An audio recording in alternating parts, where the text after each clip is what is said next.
Hey guys, welcome back to my channel. আজকে কলেজে ছুটির পরে আমরা কয়েকটা বন্ধু ঠিক করেছি পার্ক স্ট্রিট সিমেট্রি ঘুরে আসবো। দেখতে পাচ্ছ এখন আমরা সিমেট্রির ভেতরে ঢুকে গেছি।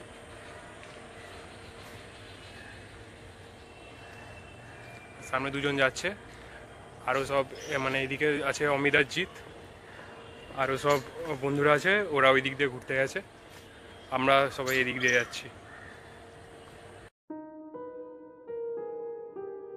সাউথ পার্ক স্ট্রিট সিমেট্রি এমন কি আছে এখানে যে এটি ওপেন হওয়ার 20 বছরের মধ্যেই বন্ধ হয়ে যায়? এমন কি আছে এখানে যে বিকেল 5টার পর এখানে প্রবেশ নিষেধ? আর কি এমনই বা আছে এখানে যে এটিকে কলকাতার মোস্ট হন্টেড প্লেসেসের মধ্যে কাউন্ট করা হয়? অনেক আগেই এটিকে ভারতের আর্কিওলজিক্যাল সার্ভে অফ ইন্ডিয়া দ্বারা হেরিটেজ বলে ঘোষিত করা হয়েছে। তাই এটি হন্টেড না হেরিটেজ যাচাই করার জন্য আমি আর আমার বন্ধুরা চলে আসলাম আজকে এই পার্ক স্ট্রিট সিমেট্রিতে। প্রথমে বলা যাক আপনারা আসবেন কি করে এখানে। পার্ক স্ট্রিট মেট্রো থেকে বেরিয়ে মাদার টেরিসা সরণি ধরে 15 মিনিটের হাঁটা পথ। এছাড়াও আপনারা ম্যাপে দেখে নিতে পারেন, সেখান থেকেও আপনারা আসতে পারেন। এখানে ঢোকার প্রবেশ মূল্য হচ্ছে 25 টাকা করে। এছাড়া আপনারা যদি ক্যামেরা নিয়ে আসতে চান তার জন্য প্রবেশ মূল্য 50 টাকা করে পড়বে। ব্রিটিশ আমলে তৈরি হওয়া এই সেমিট্রিতে প্রায় 2000-এরও বেশি কবর রয়েছে। এখানে অনেক নামি দামি ব্যক্তিত্বদের কবর দেওয়া হয়েছে। প্রথমেই আপনাদেরকে জানিয়ে রাখি, আমি এখানে মূলত প্রধান 4টি কবরের কথা আপনাদেরকে বলবো। তার মধ্যে প্রথমটি আপনাদেরকে দেখাচ্ছি আমি এখন, যে হেনরি লুই ভিভিয়ান ডিরোজিওর কবর।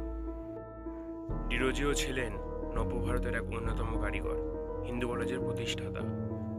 দ্বিতীয় যে কবরের কথা বলবো তা হলো দ্য ডেমিসন ফ্যামিলি।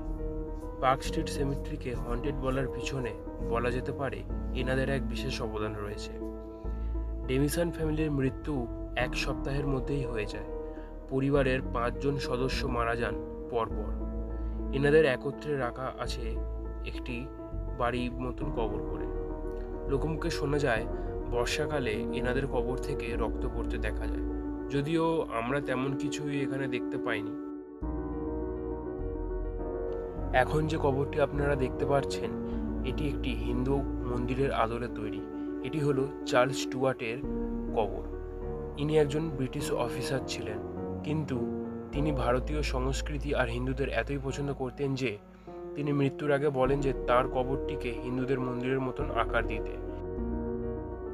হিন্দুদের প্রতি উদারতার জন্য তাকে হিন্দু স্টুয়ার্ট বলেও ডাকা হতো।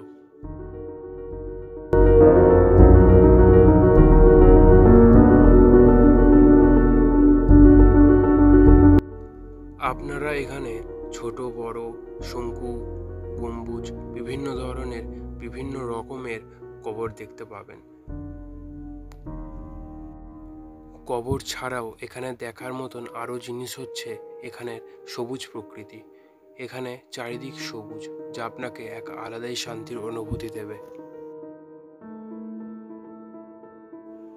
এখানে এমন অনেকই কবর রয়েছে যার উপর কোনো নাম বা তাদের কোনো সম্পর্কে কিছুই লেখা নেই, কালচক্রে যা মিটে গেছে।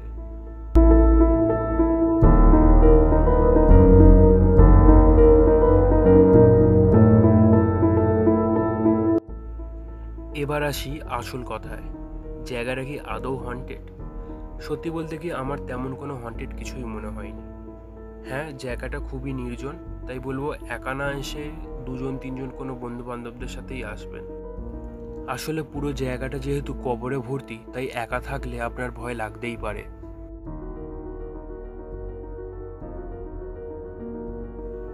তবে হ্যাঁ, যা রটে তার কিছুটা হলেও ঘটে, বাকিটা আপনারা তো বুদ্ধিমান। আমার এই ব্লগটা যদি আপনাদের ভালো লেগে থাকে, ভিডিওটা যদি পছন্দ হয়ে থাকে, তাহলে ভিডিওটা একটা লাইক করে দেবেন। কেমন লাগলো তা কমেন্টে জানাতে ভুলবেন না। চ্যানেলে নতুন হয়ে থাকলে সাবস্ক্রাইব করে রাখবেন। আজকের মতন টাটা, দেখা হচ্ছে নতুন কোনো ভালো একটা ব্লগে।